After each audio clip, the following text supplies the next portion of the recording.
we have, firstly, hi everyone. Good to see all of you back. So we have 20-ish people already, so I think we're pretty good to start. Just a disclaimer, when I'm looking that side, I just have a secondary monitor, I'm not ignoring anyone.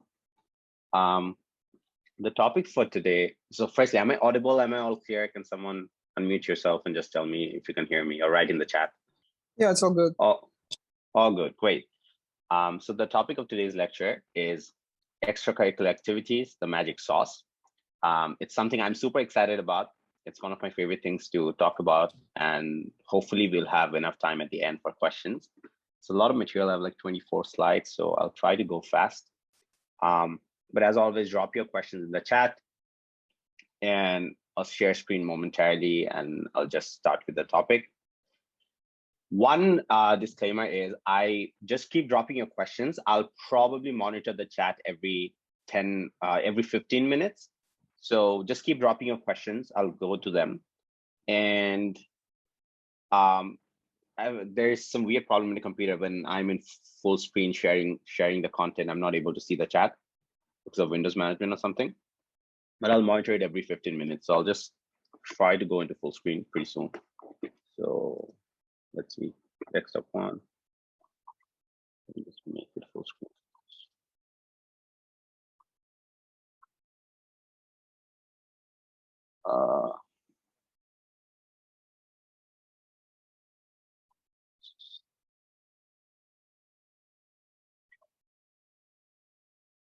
Do you see the slides?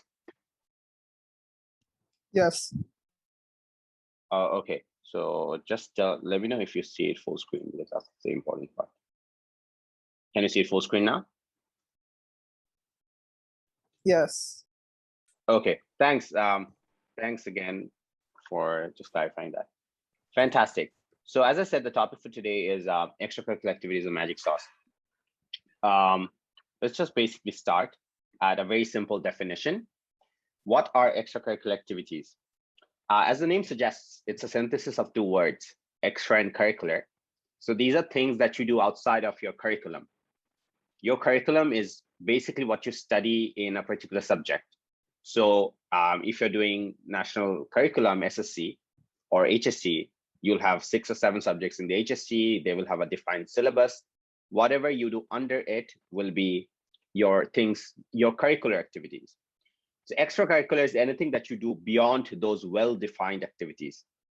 It's not the same as things that you only do outside of your school, because you can do extracurriculars inside of your school. If you're working with a school club that is inside of your school, that is still extracurriculars in the purview of admissions. So all you need to know is these are activities that are done in addition to the defined syllabus you have at your school. These are activities that are not mandated. They're not forced onto you. And typically there are no penalties for you to skip them. That means if you do these activities, you do them because you want to do them. Like sure, in the background, your parents might be forcing you to go to music class or something, but there's no legal requirement or there's no formal requirement for you to do these activities, right? So primarily you do these things because you are interested in them, because you're a curious person, and probably they demonstrate some skills that you want to show. So that's another important metric. It's something that's usually not forced onto you. These are activities that are usually done over a very long period of time and over a very long spatial area. I'll elaborate what do I mean by time and space in future slides, but this is not something that you do just for a weekend. If you're doing an extracurricular in the context of admissions just for 2 weekends, that is a bad extracurricular. You should be doing that thing over many months, preferably multiple years. So a good rule of thumb is activities that you do probably over 2 years, but at least a month.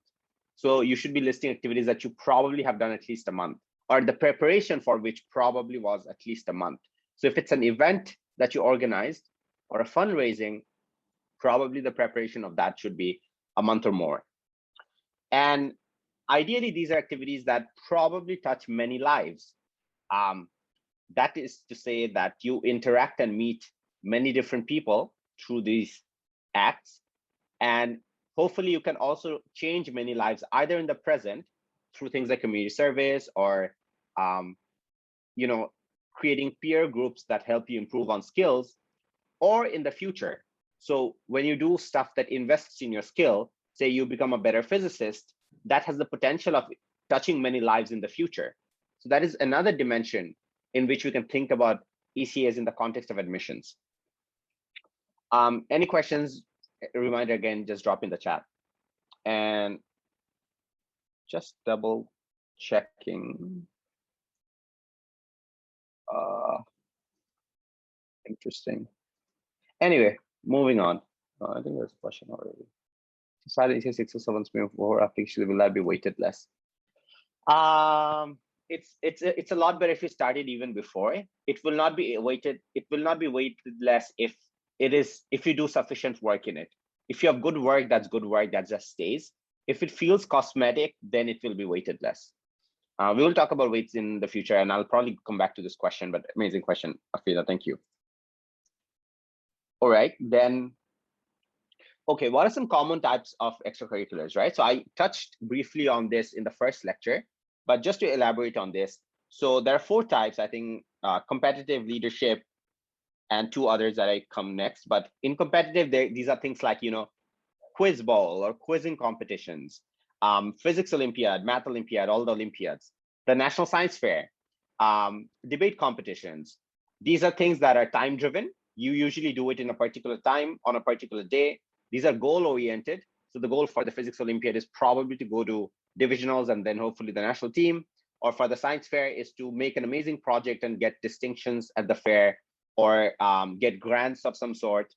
The government access to information gives a lot of grants through National Science Fair to build the project up. These are usually supervised.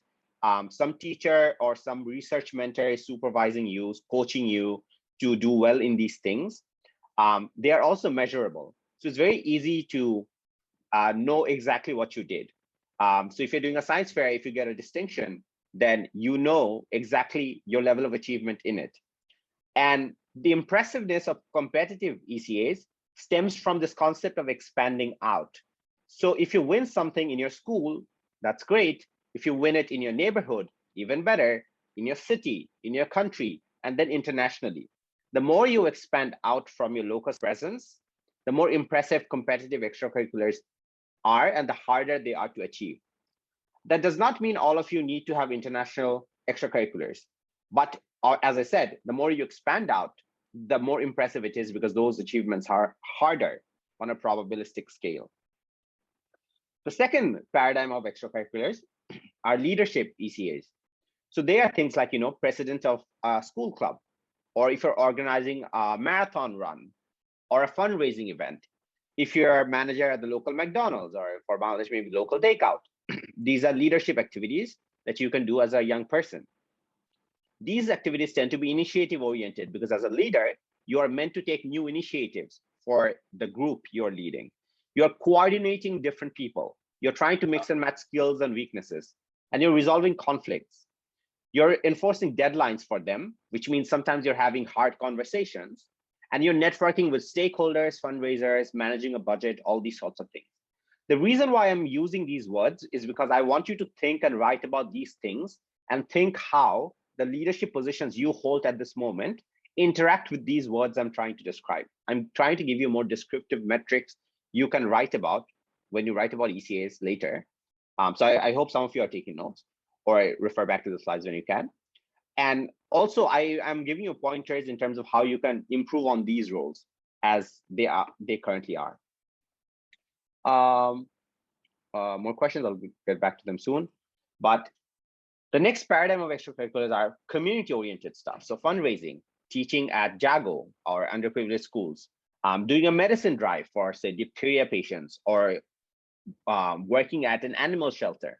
All these things can be community service-oriented extracurriculars that you do. They are great because, you know, it helps you build empathy. It demonstrates goodwill on your part. It portrays you as a caring human being who's able to think about other people in society beyond themselves.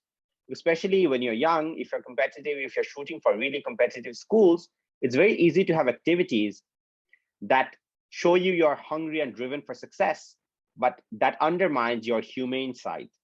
So community service are great for everyone. Even if you are the smartest math person in this country, you should probably still do more community service work if you haven't done them already. One quick note here is that if you haven't done much community service before, doing them for admissions is still a good idea. Firstly, because it's a checkbox, but it might change you as a person. And I know a lot of people who started doing community service because they had this pressure of the Common App, and they made foundations that are alive until now, that are doing amazing work. So it's never too late to start a good act. If you haven't done community service before, this is a good point to start some sort of activity that you can do. The next and the last paradigm of extracurriculars are probably personal extracurriculars. And they can be stuff like, if you're doing photography for your own enjoyment, if you are babysitting or taking care of a younger sibling, if you have a second job because you belong to a low-income family, all these things are personal things that you do that can still count as extracurriculars because you do them outside of your school.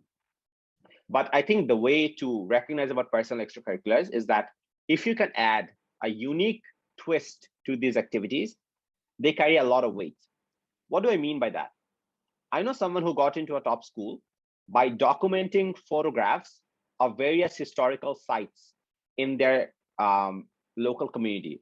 It was not a very prominent community, so there were a lot of interesting pagodas and temples. However, those were not documented well at the internet. So they had a knack for photography, and they took a lot of photographs, searched, did ethnographies and talked with people, and published them onto the internet. So they took a personal hobby, tried to think how they can add value to that hobby that would be valuable to some random person on the internet wanting to read about a random temple in X locality. So you can take your hobbies and think how you can add value via those hobbies. They are also a great way to scale up extracurricular activities without, doing completely something that's out of your zone of skill, if I should say.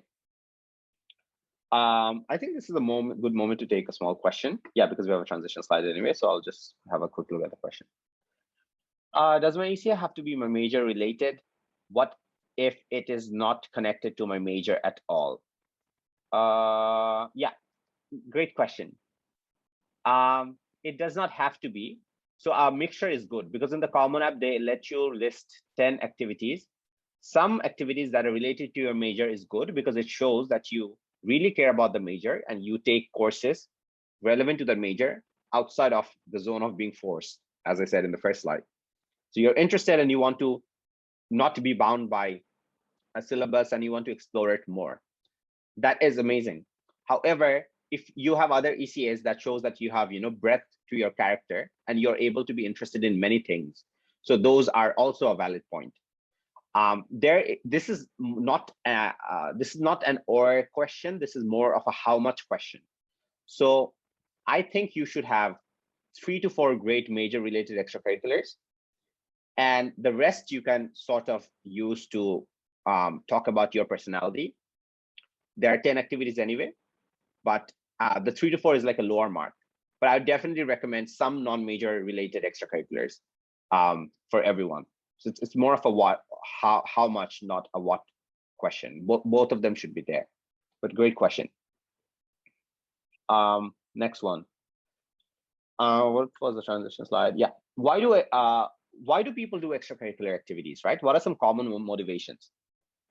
So there are many motivations why someone might do it. And these are important because these might help you to write about your extracurriculars, because one challenge in the admissions is not to write what, but rather to write why you do the things that you do. That's a very hard question to answer in your Common App essay, but also in your supplements and everything that comes with it.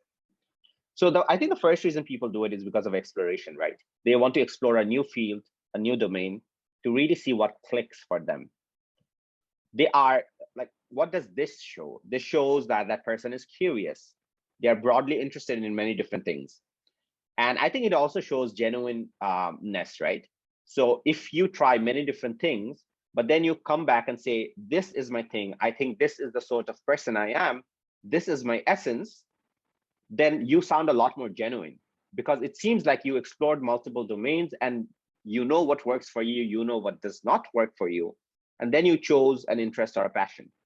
So having many different extracurriculars is not a bad thing. It just shows you're broadly interested and probably more sure of what you actually want out of your university. Another good metric of exploring is the airplane co-passenger, right? Will you be an interesting person to sit next to in a long haul flight? Will the conversation with you be interesting? If you have many different extracurriculars, you'll be an interesting person. And universities also want interesting people, because there's a lot of statistical research that people who do different things tend to do most things well, because they can connect from different domains and synthesize them. I think the second reason why people do ECAs is because of depth, right? They can supercharge what they like. So a physics syllabus is quite constraining. If you really love physics, you should explore it beyond the syllabus. You can do that through a variety of ways. You can do it with more, say, theoretical / problem solving oriented ways. So if you do more Olympiads, you gain more knowledge about physics. This shows that you don't study what you're forced to study, but rather what you're interested to study. That's a great point. Similarly, you can explore it through science competitions. You can make engineering projects. You can collect 4 or 5 other people and maybe make a project out of it. So ECAs are a way to give depth to your major or your academic interests. Another example might be, if you're interested in social science, maybe you start debating, because it gets you to research and talk about social policies. So to supercharge your interests, ECAs are another way. I think the third reason is to just challenge yourself to be outside of your comfort zone. And this is where the major minor thing is interesting, right? So if you're someone who wants to study natural sciences, then if you're making films on the side just to come out of your comfort zone, that shows that you challenge yourself constantly, right? You might even make a few good films that might go onto your portfolio, and that might have nothing to do with your major, but it probably shows that you are an interesting person, and that's a metric we want as well. And it shows that you have other skills that might be valuable for a scientist, because scientists are writing grants all the time. They're publicizing their research, talking to stakeholders, marketing their science projects, saying a big innovation is coming. So, soft skills are super important for highly technical fields as well. But they might also mean stuff like, if you have speech anxiety, you really want to overcome that, you start interviewing people for your local newspaper. And that has a very specific goal. You have speech anxiety and you want to challenge yourself. And to that, you started doing interviews. These are ways you can add narrative to your ECAs as well, when you talk about why you do certain things. You might just say, I wanted to force myself out of my comfort zone, and this is the change that happened to my personality. Similar activities might be, if you start sewing because you have no practical skills like me. If you start making embroidery because you want to, do more art through that. If you make sweaters for charity, like you want to do charity, but you're making something of your own because you want to improve your, skills with the dexterity of your hands, for instance. If you are running a marathon, despite not being used to much exercise. If you're doing ceramics classes, pottery, all these things can be ways for you to challenge you outside of your comfort zone and be more interesting. Another reason is you just love what you're doing. So if you're playing some instruments for a really long time, or if you're doing sports for a really long time, that's a good reason. And finally, I think interesting-o-meter. It's incredibly valuable to be interesting in the college admissions process. Like, I cannot stress this enough.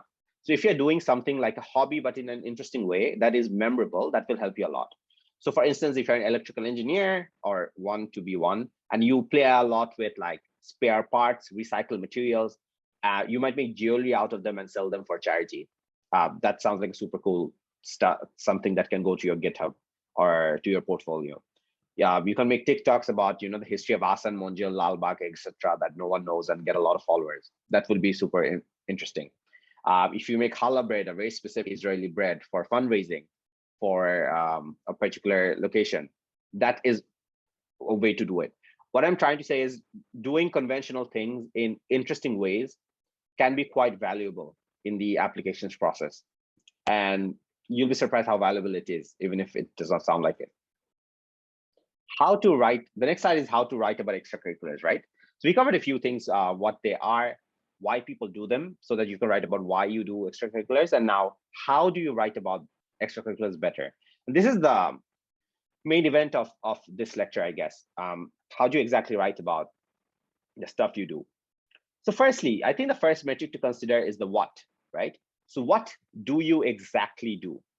And there are a few important things here. So firstly, specificity of your claims. So just compare these two lines, right? Join Jago, a nonprofit, versus developed a computer literacy program for kids without computers on Blackboard for 12 underprivileged children taught for 3 months.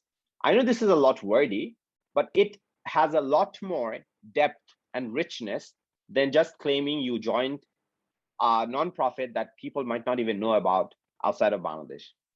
Why is the second line so much better?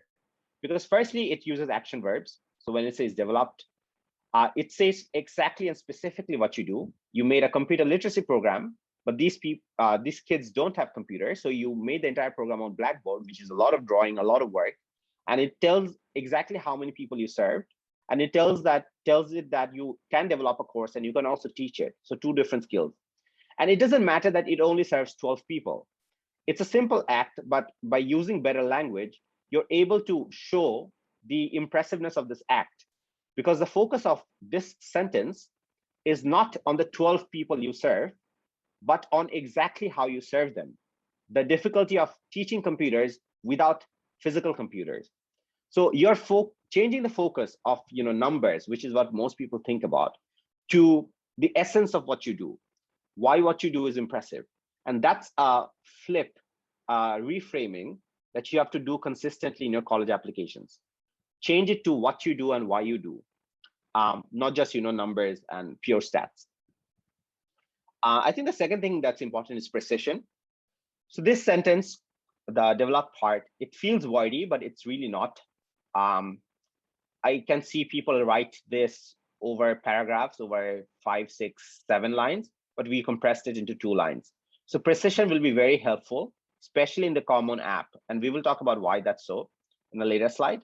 But you want to be specific and you want to be precise. Next, you want to use a lot of action verbs. So you don't want to use adjectives. Like you don't want to say visionary in creating a startup for urban solutions. You want to say co-founded a startup with 3 members on this team. So you want to use verbs like taught, designed, built, grew, led, and you want to focus on the essence of what you do. Again, you have to focus on the work, not the post. So don't just say I was a tech intern at Grameenphone Youth Tech, right? Or anything of that sort, or a Google campus ambassador. You have to specifically say what did you do. So you probably help people troubleshoot firmware issues and connectivity problems. You want to be very specific. You don't want to name drop posts and jargons because no one really knows what they mean. And I just wanted to slip this in as well. Please do not lie about your extracurriculars. This is extremely risky and is a bad investment in the long run. Firstly, if you lie a lot, we know a lot of people who lied a lot on the applications, and their offers can be rescinded. So say you get admitted and then someone snitches on you because they know about it. Maybe they're from your school, they're jealous, and the university asks you to verify this or contacts an organization you claimed you worked for, and the organization says, no, your admission will be rescinded. This can also happen in the future. Tomader degree niye nite pare. So they can take away, say you're 3 years into university, and if it is found out that you lied on your admissions, your degree can be taken away. There's a big scandal at Stanford now with RP Park. He's a famous YouTuber who I think wrote a bunch of things in his college supplements that he probably did not do. And there's a lot of discussion around what will happen around that. He's a senior. He's about to graduate pretty soon. So it's pretty risky. This is also another place to say, try to not do shady things in admissions as much as possible, and ideally 100% avoid them. I know people who applied to two early decision universities, and someone snitched on them, and then their offers are rescinded from both places. So we always recommend non-shady things. Pretty interesting question. I'll get back to it soon.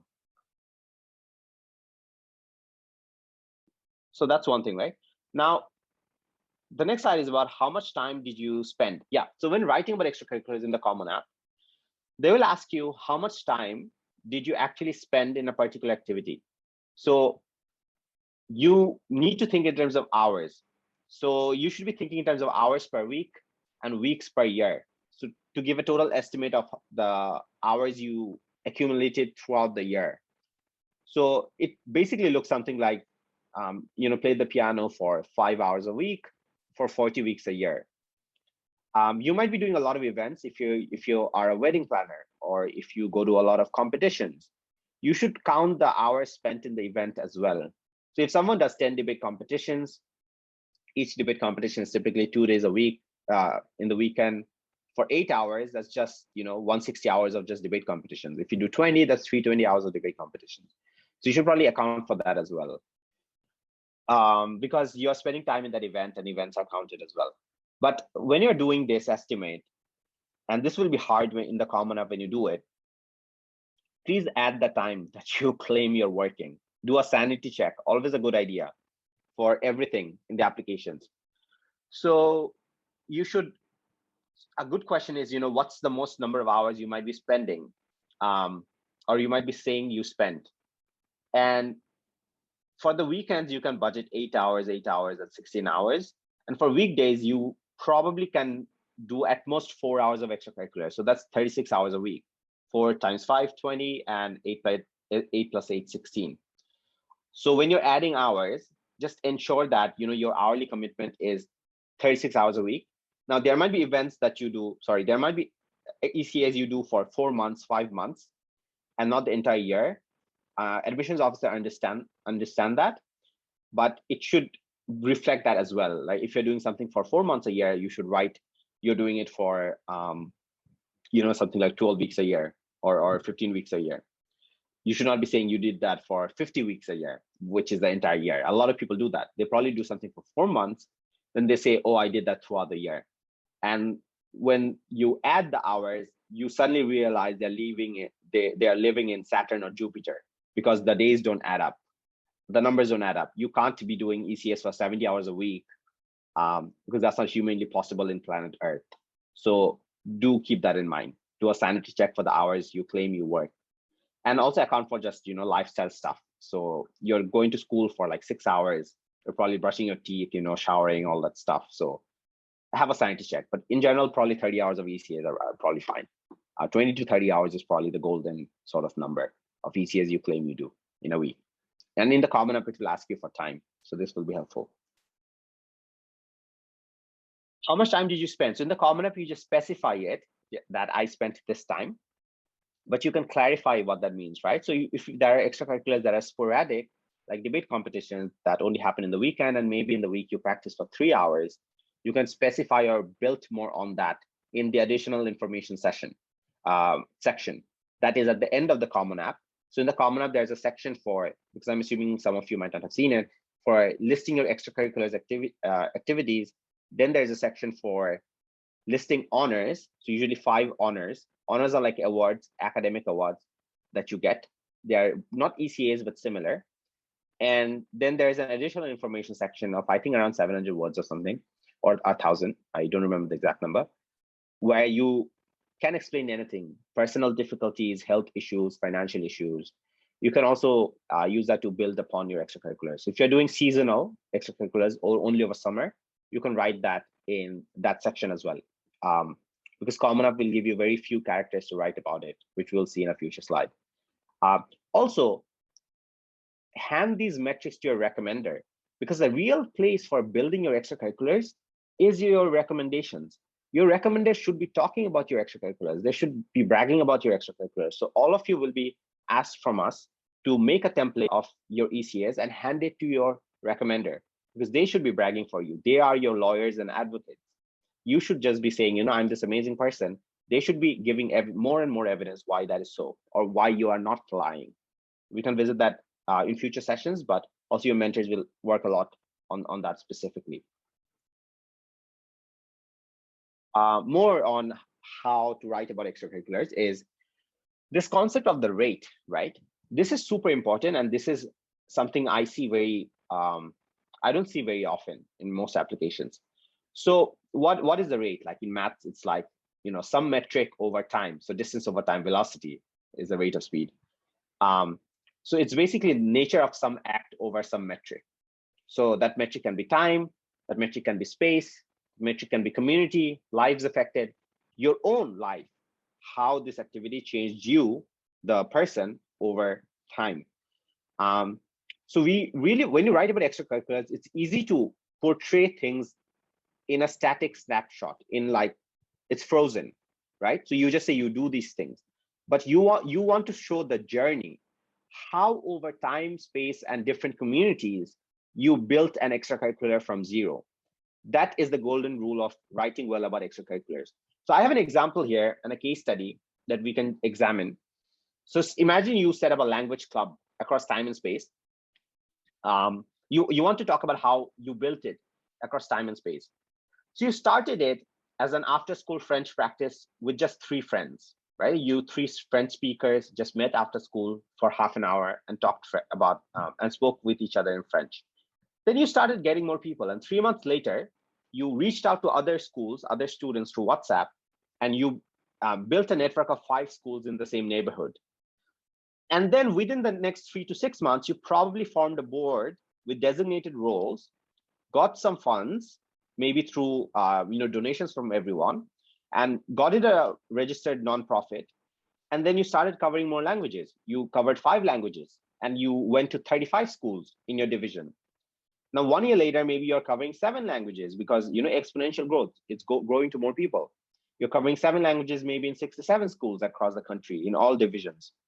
And using this pattern, maybe 2 years later, you have a massive Discord chat with 40,000 members. You have a Google Sheet where people can sign into rooms and they can practice a particular language. And you're active in, I don't know, India, Pakistan, and Bangladesh, where people want to learn French and Spanish and something else. So this is what you should be looking at. You should be looking at activities, and you should be looking at activities that you can scale up. You start small, you start small, but you scale up. You expand outwards as much as possible. This is the ideal, right? If someone can do that, they probably should deserve to get into Harvard. Like, not everyone will, but I'm saying this is the ideal you should be thinking of. How can you take a small act, start small, and expand it outwards? And also talking about this across time, space, and communities, and really using numbers and evidence to talk about this. Again, don't lie in these sorts of cases. Not all of you need to, make BRAC in a month or with the Nobel Prize in a month. That's not realistic, but you should be thinking about what activities do you do now and how you can scale them up, especially if there are things like community service or projects that you're doing. So the rate of every extracurricular is really important. How that extracurricular changes over time, space, and different communities. The next metric, I think, is you can talk about how can this ECA change you and how did it change you? And this is where reflection comes in, right? Because you want to think, what were you like before and what person did you become after? And you can think about many themes, right, of interpersonal skills. So time management, resolving conflict, being more empathetic as a human being, maybe having more confidence in yourself, maybe being respecting your identity better, especially if your identity is from a group that's subjugated, racially, religiously, sexually, in whatever way. How did it change you, and why is that amazing? Because ultimately, this is a story of you. This is your life story you're presenting to a university. So the activities you do should change you as a person in some ways. But you don't want to tell them. You don't want to state it, but you want to show it, right? And you probably have heard this phrase, show but not tell, before. What it basically means is your essay should read like a novel. It should read like you are doing things. You're not saying you did those things. You're not saying I am an amazing leader. You are showing them what leadership is through resolving conflicts, through taking initiatives, through taking the hit of angry customers. You'd never want to say literally I am an amazing leader, but you want to focus on 3 sub-metrics we talked about of leadership that should make the reader feel that you have great leadership. So that never claim you are X, but give multiple reasons that makes a person think you are that X thing. If it's confusing, ask more in the chat, but I think this cannot be said in a didactic manner. I can just shout it at you. This is something that's developed over feedback loops. So you write, we tell you that you're telling and not showing. We give you ideas of how to show and not tell. over future essays, you improve on it. This is something that cannot be done without iteration. But you want to use lots of anecdotes, experience, action items, action verbs, rather than saying you are an amazing leader or something of that sort. I have an example here, right? So how can you show in terms of, this example? So I think what the person, if the person was telling this, they would say that I was ignorant before, but I know a lot more about the world now. But that would be telling. But the way to show this would be, before starting to debate, I did not know that Nigeria and Kenya were thousands of miles apart. Shows ignorance. After researching about a new conflict every week as the geopolitics specialist in my debate team, now I write monthly blogs about why the humanitarian intervention in Rwanda was a little too late, right? And ideally, this person probably has, in other parts of their application, they have stuff like, they're writing for the UN Youth Chapter for refugees or something. And they're connecting it to that ECA in particular. And this paragraph, leverages a lot of metrics we talked about. It shows the change in personality. They were ignorant, they're not anymore. It shows persistence. They are researching a new thing every week, the time component every week. And it shows change and potential. Now they write monthly blogs. They're doing something on a regular basis on something they had no knowledge of before they started debating. So you want to be writing in these lines, right? It should feel like you did these things. You should not be stating that you're ignorant and you're not ignorant anymore. But this, comes with practice, like everything else. The more you do it, the easier it gets. What's up? Okay, before the next slide, I'll again maybe take a question.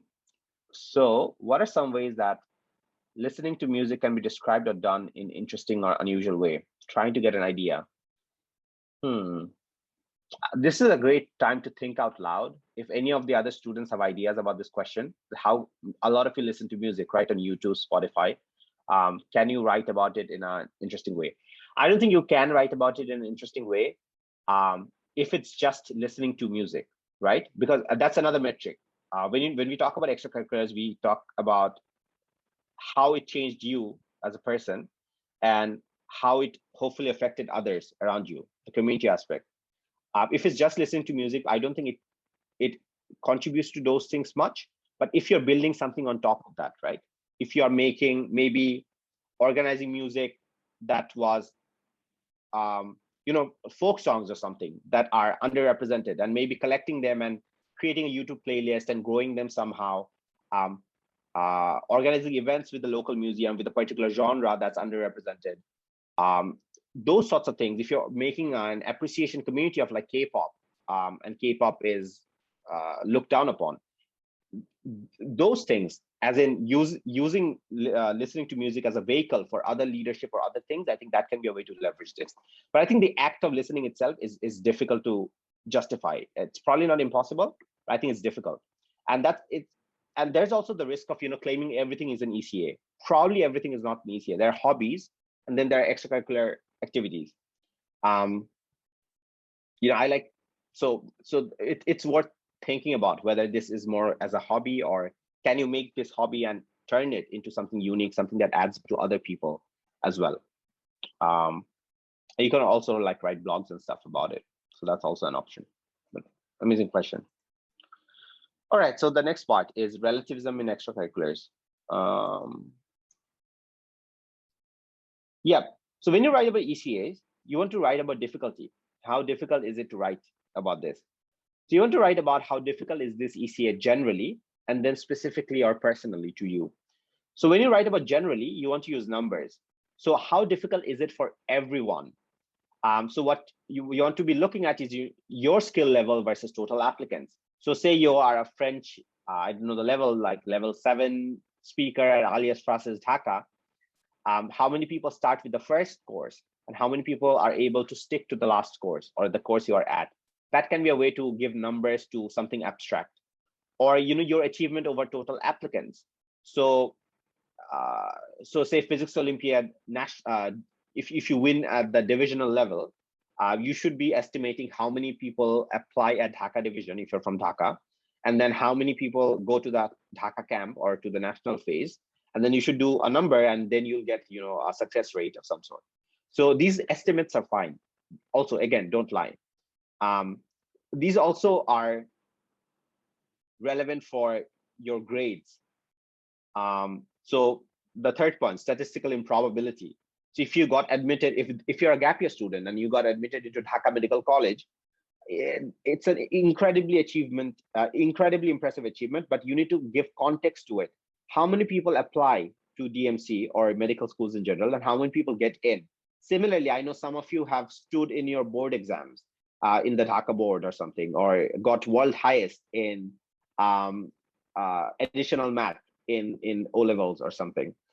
Don't just say you got that. Try to give numbers, try to give estimates. Go to Daily Star and try to get an estimate of how many people give O levels every year in this country, and find more and more estimates like this. And also just analyze your estimates, right? Like tell the admissions officer or your recommender, this is how I got this number. Insofar they're in the right order of magnitude, you are fine. No one will ask you to give proof of estimations. They will give you proof. They might ask you to verify if you did something, but estimates are completely fine. So giving context to your extracurriculars in terms of difficulty is really important. Don't just say you achieved X. Tell the admissions officer why X is impressive, why it is hard to achieve. Another metric you can use is, the average performance. So what is the average performance of, say, a musician in a particular course you are doing, and why you are so much better? They can be super helpful metrics as well. Again, these are probably better for your recommender, but they can be helpful for you to tell your recommender what to think about when recommending you. These metrics, the difficulty in general terms, is really, really important for culturally specific extracurriculars. So stuff that Americans don't know about or Canadians don't know about.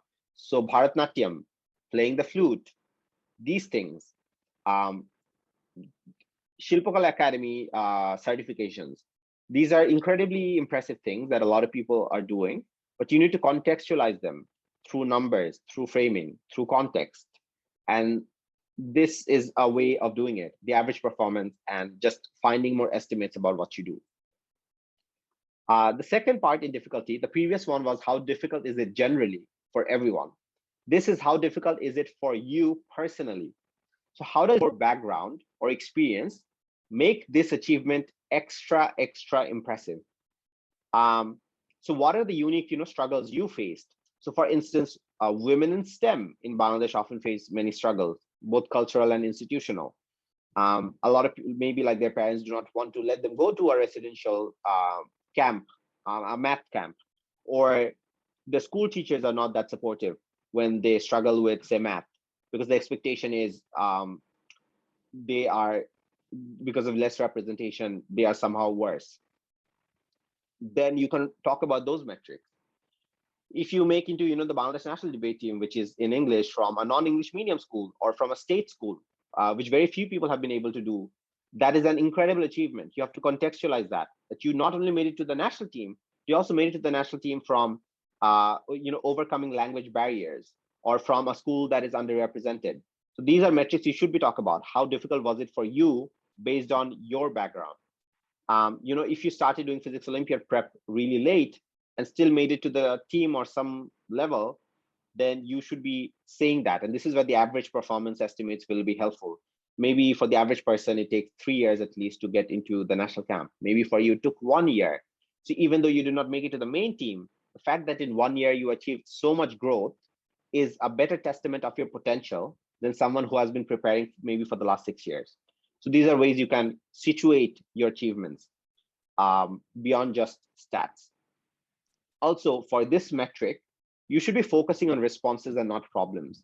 So you don't want to be saying, I faced X, Y, and Z problems. You just want to say, I faced this, but then 3-4 lines on how you overcame those problems. We want to be solution-centric in our applications. We don't want to be problem-centric. We don't want to gain sympathy. We want to gain appreciation for showing resilience to our problems. And that will be very helpful when you talk about more personal things. Frameworks to think about while writing.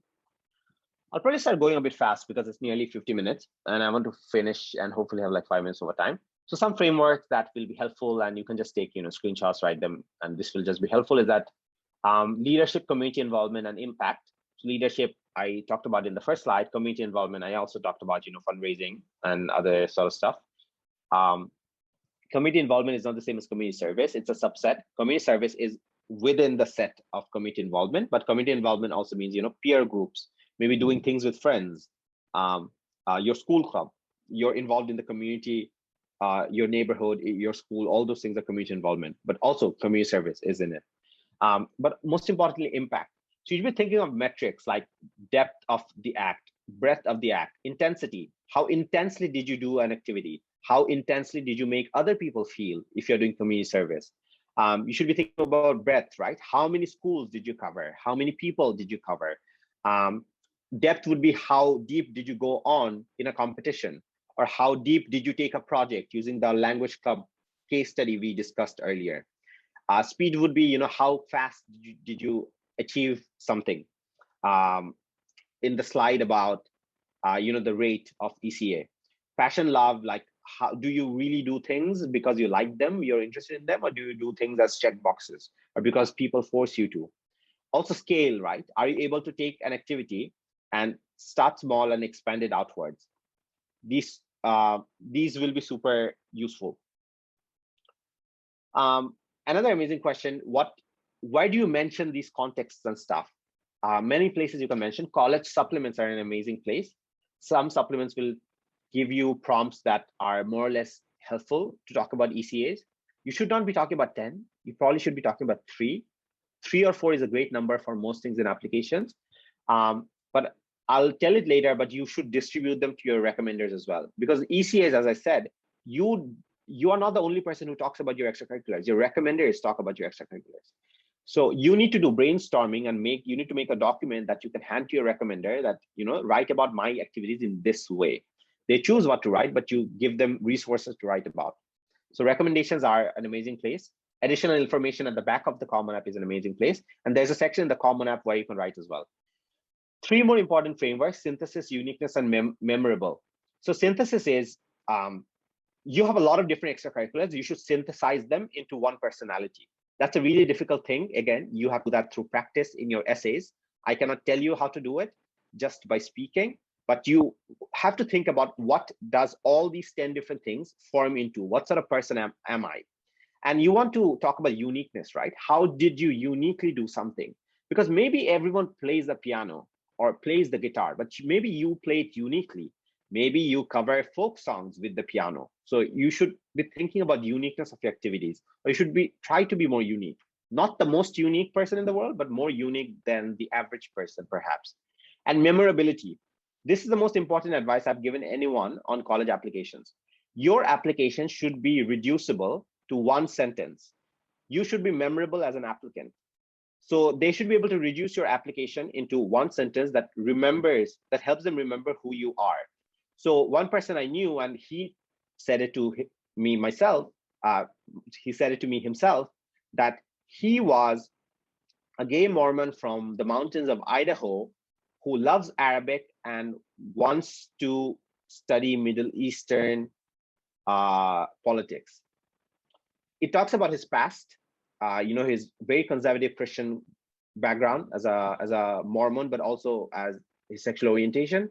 And then it talks about his passion, Arabic and Middle East, and what he wants to do. And he actually spoke Arabic, he learned it, he took classes on it. So he was a very memorable applicant, and he went into our top 4 school. So memorability is super important, all right? How do you want to be remembered? Now, this is the other part, and this is relevant to the last question we had. Why do you talk about extracurriculars? Common App has a section. You can list 10 ECAs. So you should really have a Common App account by now. That was one of the tasks centrally assigned last year. If you don't have it, open a Common App account ASAP and just go through the different sections, get a flavor of it. But in the Common App, you give a title and a description. The title has 50 characters. That's really not much. That's 2 sentences. And you want titles to be descriptive. So instead of saying, I was a pianist, you want to be saying pianist playing in the National Orchestra of Bangladesh. Instead of saying you're a debater, you maybe say debater in Bangladesh national team as the first from a public school.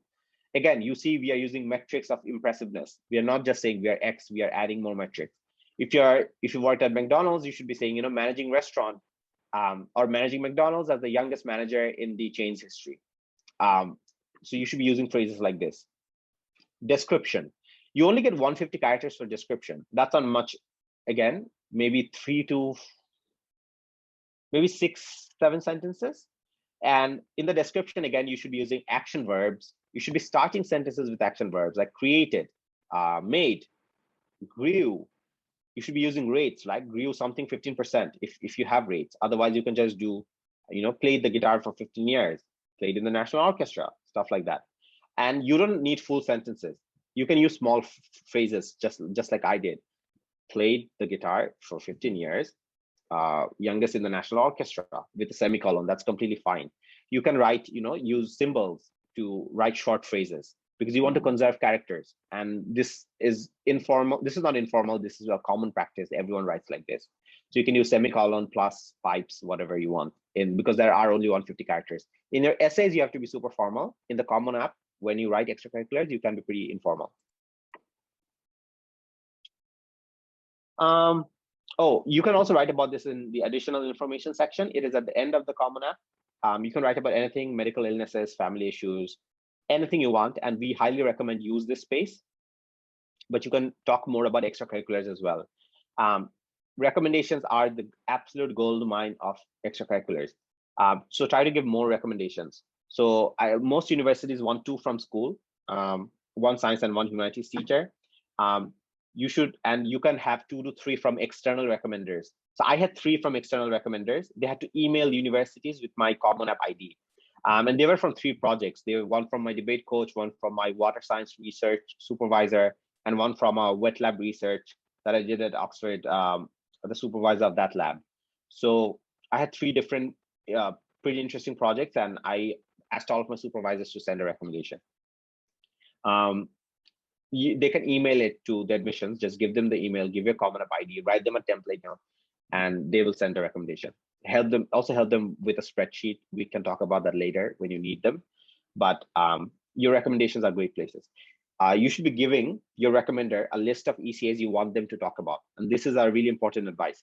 So you should divide and conquer, right? If you have 9 pretty interesting extracurriculars, you maybe give 3 to each recommender, and so that they can show a different part of your personality.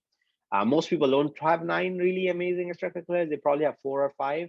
In that case, give 3 and 3, and then maybe for the other person, they can take the rest of less important ECAs, and they can talk about it.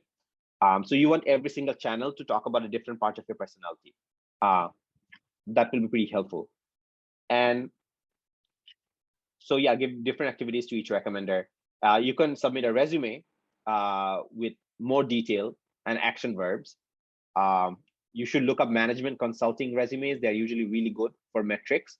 You will not write the exact same ones because you do not work in projects of economics, but they will be helpful in terms of action verbs. So McKinsey resumes, Bain & Co resume, any management consulting resume is a good template. Also, an update letter is great. An update letter is something you write maybe in February to give an update of what you did. So you can just sneak in more extracurriculars or extensions to previous extracurriculars in that update letter. That is a hack that most people don't use. 90% students don't use. It's super useful. We have some pretty interesting questions. I'll go to them once my slides are done. I'm nearly done, which is great. So you want to avoid a few errors. First one being add the hours. Do not exceed 35 to 40 hours of ECAs a week. Max. 20 hours ECA is probably the most you should be looking at. But if it's more than 30, 35, you're in big trouble because you want to be living in Earth. Like days are shorter here. You don't want to be living in another planet. Do not name drop an activity without explaining what that means. So don't just say I played cricket in school. I give a 3-sentence rule. If you say something in your essay, you have to use at least 3 sentences to talk about it. Ideally, you should be using probably 5 to 6 sentences at least, but 3 is a lower benchmark. So that means you can definitely not write something just like I played cricket and anything. No, you have to write 3 or more sentences as to the metrics we talked about. Also, the rule of 3 is really powerful in rhetoric. It's commonly used. So for any essay, you should probably be thinking about 3 activities you want to talk about. It just somehow adds up. It's in oral communication, in written communication. the rule of three is just really psychologically powerful. So try to write three things it's easy to manage, or for most things you write about. You want to avoid jargons, right? Technical terms that no one knows. So if a project named TechWiz was created at your school, don't just write created TechWiz at school. Explain it, what that is. Why is that impressive? What is the rate of that activity through time, space, and all the metrics we talk about, breadth, depth, intensity, etc. And the next two metrics are, you can be bragging too much and you can sound like, you can sound a little obnoxious. You can be bragging too little as well. And that's bad because eventually you want to come across as impressive, and they want impressive people. They don't want humble people. So if there's a risk of humility and impressiveness, err on the side of impressiveness. But again, your recommenders should be bragging about you. They should be saying, this is the best student I've seen in the many years. They don't have to say the best, but one of the best or something. You should not be saying those things, but you should be giving evidence as to why those things are true. So if you say you're the first person from public schools to make it to a national team, you're not bragging, but you're just stating a fact that is impressive in a sneaky way. So you want to be sneaky when you brag. You don't want to say, I'm the best debater in Dhaka City or something. Avoid that. So bragging too much, bragging too little, both problems. Again, telling and not showing. Telling, as I said, is just making literal claims that I'm an amazing leader instead of demonstrating that leadership process through examples and anecdotes. So every normative claim needs an evidence, right? If you claim I'm an amazing leader, that's a normative claim, not a positive claim, because you can't falsify it. That's symbolic logic. We can ignore that. But you should not be claiming I am X, Y, or Z. You should be saying there are three reasons why I am X, but you never say I'm X. There are three reasons, and the person should feel you are a leader, you are a team player, you are a hard worker. You should not be saying I am a hard worker in most cases. And not documenting things. So you should probably keep some sort of documentation, either a small diary or a Notion workspace, Google Doc, whatever, where you maybe on a weekly basis write extracurriculars that you're doing, so that you have a gold mine of lots of things you can be doing. This is not something you just think about in December. You start documenting things now, and then you have a resource of things to talk about later. So we want consistent work here, and for you to not tear out your hair because you can't think of new things. Other pro tips: you can look up alumni. A lot of people in Bangladesh's Beyond Border group and other places get a lot of questions about what stuff they did, like people who go to Harvard and stuff. You can always search names on LinkedIn. You can search my name, you can search Siam's name, Labib's name in LinkedIn, and you can see what did we do when we were your age. That might give you a perspective.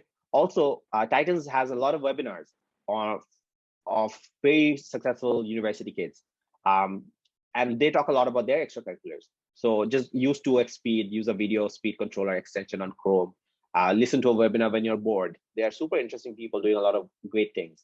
I really recommend Nawal's webinar that was done last week. It's a great webinar. You should watch the webinars. There are other YouTube stuff as well. Siam Shoaib Noor has a channel which has a lot of cool things. So that also, you should be thinking global, but you should be acting local. You should be starting small and expanding outwards. And think about the Delta rule, right? What change are you creating? So if you're joining an organization, can you make a new project in that organization? Or can you cause a significant improvement to an old project? That's also a really good idea, something you should be doing. I think that was the last slide. Yeah, and I think the last thing I would say is,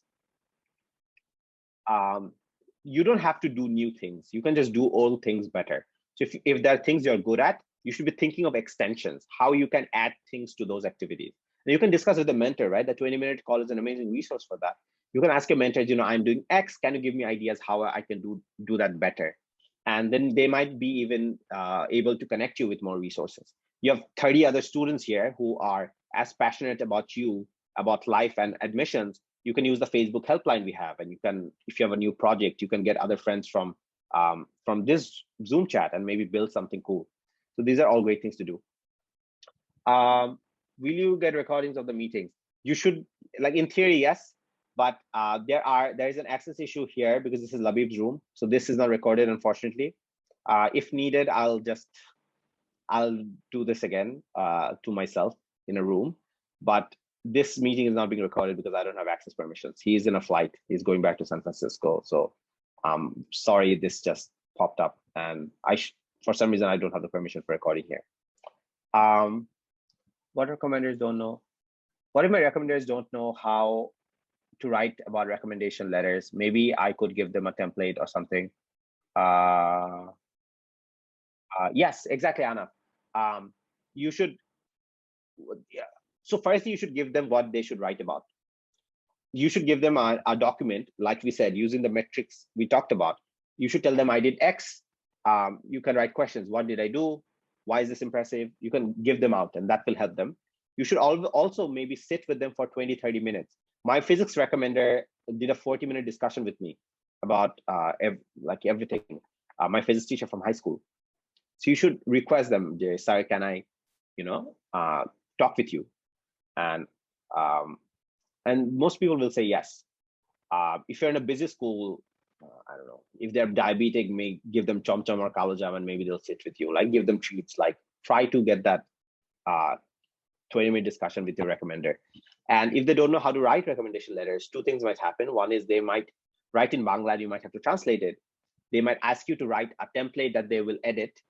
That is another thing that might happen. But I think this is a case-specific situation. You should talk with the mentor more about this. They know about everything that is covered in these lectures.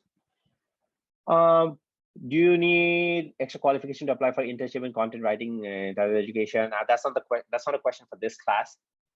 You can email it, but basically you don't need an extra qualification, but you need to be able to write well. I think it asks for a writing supplement or something.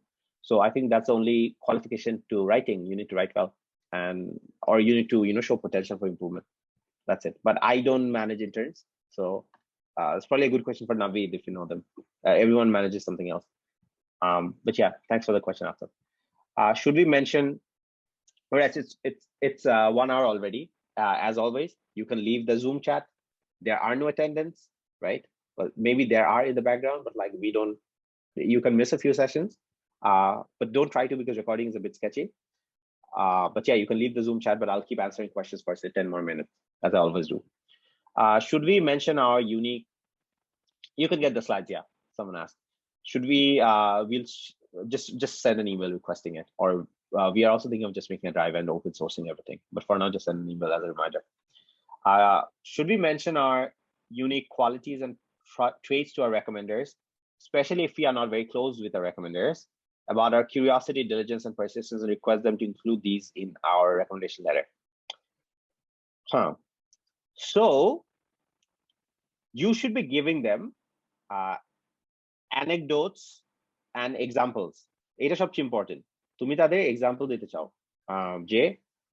যেগুলো বললাম, যে metric গুলো নিয়ে বললাম, আমি এই কাজটা করছি, এক্স করছি, this is how I did it, and this is the delta, all of the things we talked about. So that's a document that you definitely should give your recommender. Then based on that, ideally they should be thinking of anecdotes, but they should be thinking about attributes, whether you're curious, diligent, etc., and write about them. But if they have no idea of how to do it, maybe you can hand them out as well. But if they really can't do that, they will probably ask you to write it and then edit it, or they will give it to you for review. And when you review, you can work with a mentor to review it better. Like we also help review recommendation letters. So it really depends. And again, as I said, they should not be writing, he's a diligent and meticulous student. They should be giving examples as to why that claim is true. We want to avoid adjectives. We want to write about verbs. So they should write about, he has never missed a homework in the last 6 months. He always comes to school at 5 minutes before the assembly. These are reasons as to why you might be diligent and meticulous. Don't claim you're diligent and meticulous, or try to avoid as much as possible. Verbs over adjectives as much as possible. That's what we want. That's the one takeaway to take away from the session. But yeah, great question. So again, for your recommendation, just to summarize, give them a document of your activities and the breakdown we discussed based on the slides. Divide and conquer. If you have 3 recommenders, maybe give 3 to each, and give the most impressive ones to someone who will write well about you. Yeah, that's pretty much it. And also try to have a small meeting with your recommender. Documenta to dibai, also try to sit with them for 20 minutes. If they're too busy, if you're in a big school like Notre Dame or St. Joseph, then yeah, offer them treats, like find out what their favorite sweet is. Or yeah, like sneak in, but get that call. If you're persistent, they will give you time. Should we write in the additional information in an essay style or bullet points? Really good question. Really good question. Bullet points would what I would say, but depends on how much you are writing. So bullet points, but yeah, TLDR bullet points. Info is a great place for bullet points. For some things, you might have to write essay, but try to write, short, precise business. So there are two types of writing, right? Like in the professional world, kind of. There's business writing, which is like policy briefs. You can look up examples of policy briefs. Just search like UN policy brief, that word. And they are precise verbs and like specific, precise, all those sorts of things. And then there's a common app sort of writing, which is literary, narrative, metaphors, similes. So additional info should be more of the business writing, not the literary writing that you do for common app, and maybe even for some supplements. Or if you're writing fiction, the additional info should be more business writing. Fantastic question. I think I forgot to say one thing, and that is narrative in ECAs. And maybe when we talk about writing more, we will touch it. But there's something called the hero's journey in literature. You can look them up. You can look it up. The hero's journey. You'll see a lot of examples like Odysseus's journey in the Odyssey is a classic one. And every movie ever, if you read Batman, like if you watch the Batman trilogy, what happens, Bruce Wayne's parents die, he's an orphan, a lot of sadness, bats bite him, a lot of depression, sadness, and then he chooses to overcome his fear by taking the emblem that represented fear. He becomes his fear, the Batman, and then justice. So the hero's journey usually follows the arc that there are things, suddenly there's a tragedy, there are a lot of problems, pitfalls, and then the hero overcomes those problems and reaches victory/triumph. That arc is very useful in college applications as well. That is not the only arc, but that is one of the safest arcs you can pursue. There was a problem, you overcame it. So your extracurriculars can use that narrative as well. There are many other ways of doing it. If you're a super creative writer, you can write experimentally. You can write in different forms. Eটাও example ছাড়া বোঝানো যাবে না, but there are common up essays where people write in different time, right?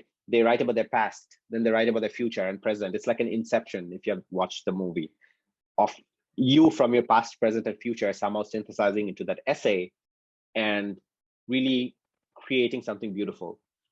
Now ওইসব জিনিস একটু risky, অনেক ভালো writer হওয়া লাগে, but if you are a good writer, the force is with you. Try to experiment in different forms. But otherwise, the hero's journey, the arc I talked about, is great for common up essays. It's also great for extracurriculars. But yeah. Wait, what time is it? It's 41. So I'll stay here for 4 more minutes if anyone has questions. I'll also stop the screen share because I think I might have some additional notes. I'm monitoring the chat.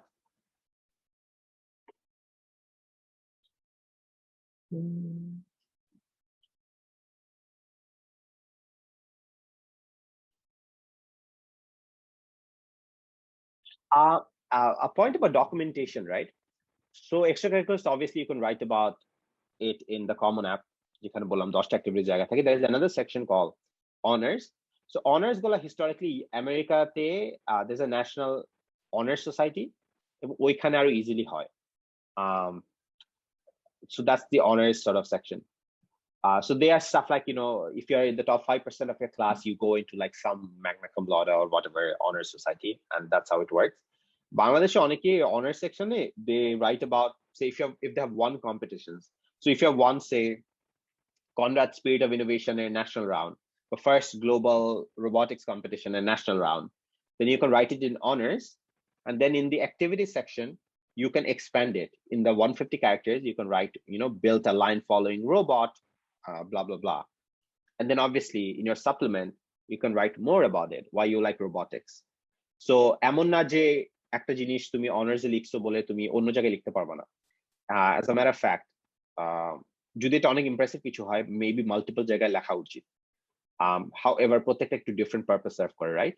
So activity section, you just say what you did, but how you say it, how you did it, why is that impressive? All the metrics, business magic sauce, garam masala we talked about happens in supplements and in recommendation letters. Um, but again, your recommendation letters are super useful for your extracurriculars. They go hand in hand. That's why I covered so much of it. When should we use resume? Is it necessary? It is not necessary, but we ask every student to make one. It is not necessary if you can compress everything you want to compress in the common app.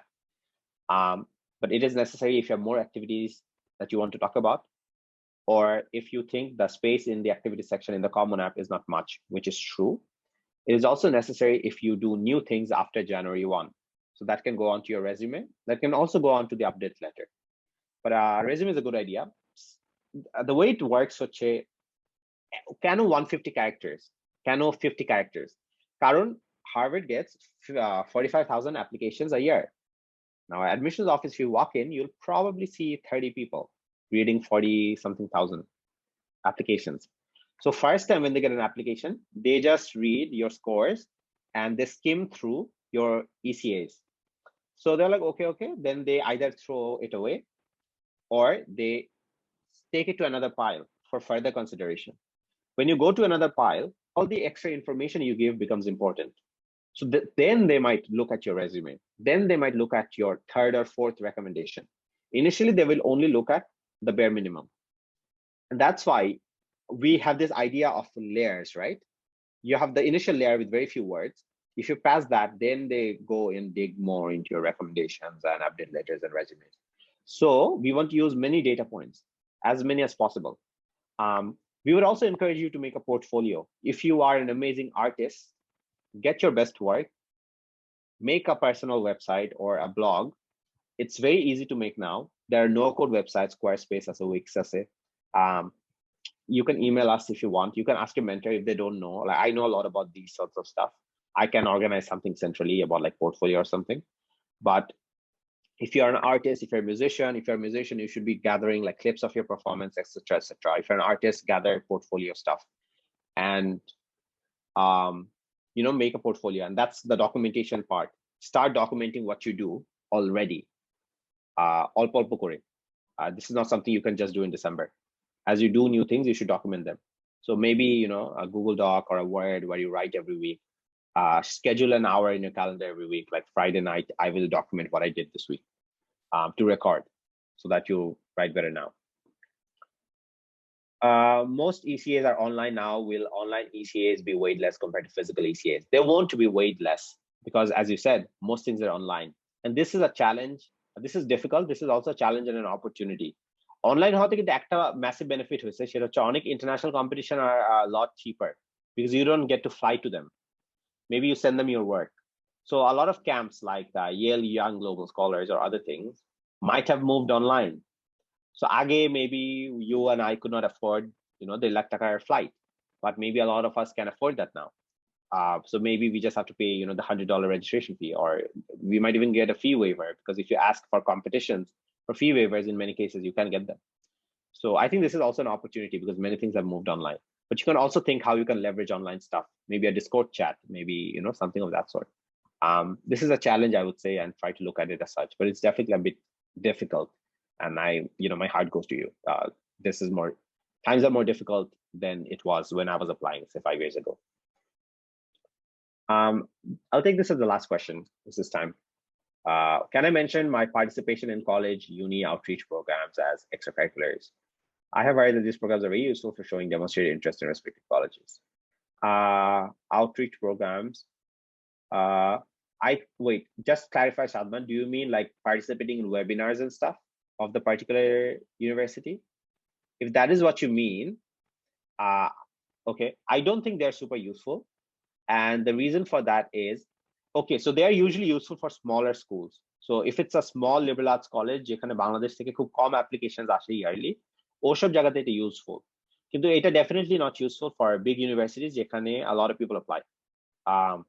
So it won't be useful in UChicago. It won't be useful in Amherst. It will probably be useful in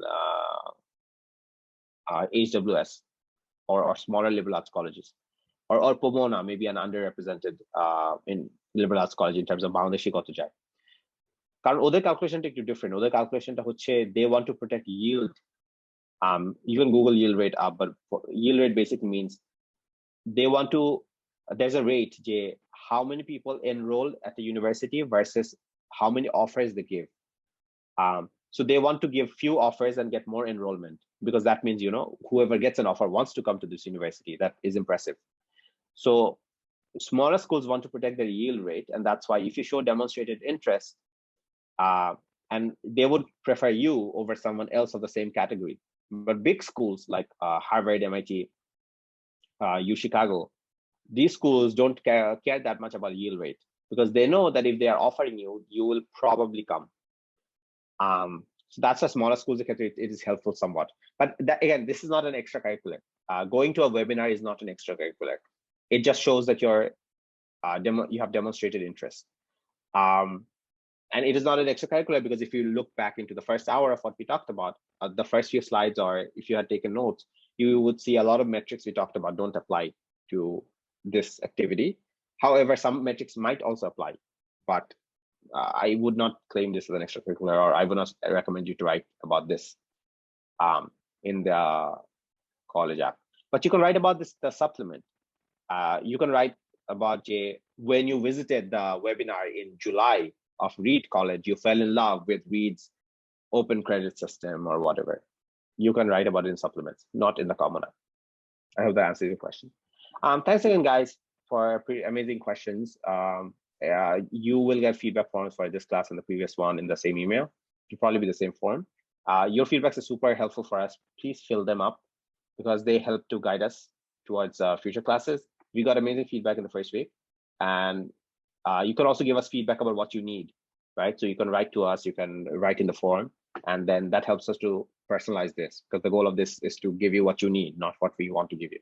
So that being said, thanks for the extra time. The questions are amazing, and I hope you're all safe. Bye-bye.